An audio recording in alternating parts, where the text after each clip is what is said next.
Carolina Insider is presented by Wells Fargo. Every week, Adam Lucas and I bounce around social media, check out some relevant Tar Heel topics. Let's go to it now. We call it our Social Drive. Adam, we start with the Super Bowl as a Tar Heel, actually a couple of Tar Heel connections here to the Super Bowl, and it started right there with the national anthem, Adam.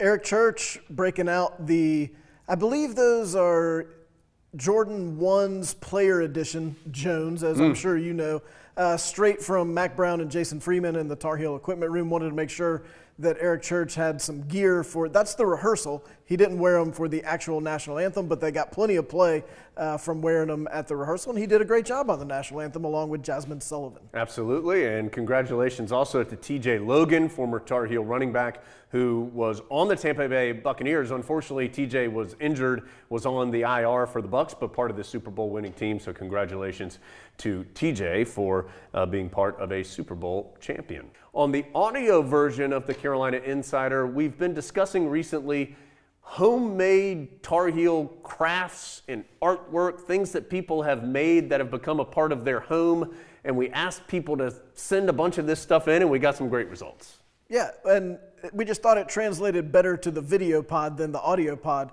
This is kind of where it all started, the mini Smith Center, the FOCO. FOCO.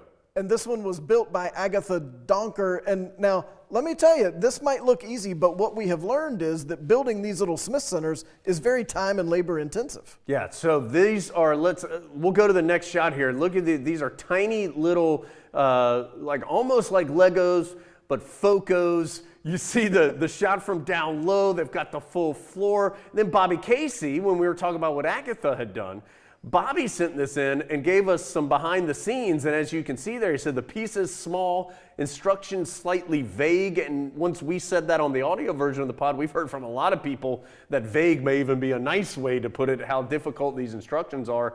Took him nearly 24 hours to build, but it was all worth it when you have a tiny Smith Center. Little known fact, Bobby Casey actually did that straight through. 20 hours straight through. He took no breaks until that Smith Center was completed. All right, so this started the conversation, but then Adam, we've gotten a lot more. Here's Rusty Sebastian. This is little tiny Ramses that his daughter, I think, crocheted, I think it's the right term. That's right. For how she made this, and it's made some travels around the country with Rusty. Yeah, he's traveled all around the world, and Rusty's daughter, talented artist in many different ways, not just a crocheter, but also an artist. This is a watercolor of the old well that she did. That's great right there. Yeah, that's some good work. And so this has just spurned, Adam, all kinds of stuff. Here's, Adam, now the backstory on this one from Frankie Vickers to me is hilarious. So you may be looking at that and being like, wait a second, that looks a little bit odd.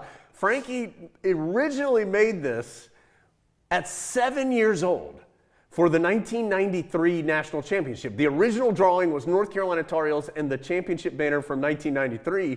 So when the Tar Heels started railing off all these other titles, 3 more since '05, Frankie said, it was a good idea for 7-year-old Frankie to do this. I'm just going to keep adding to it. And so Frankie kept this random piece of paper that started from 7 years old, and look at it now. That's really good for a 7-year-old. Yeah, it is. And I like that it was the older school Ram wearing the little beanie. Strutting Ram.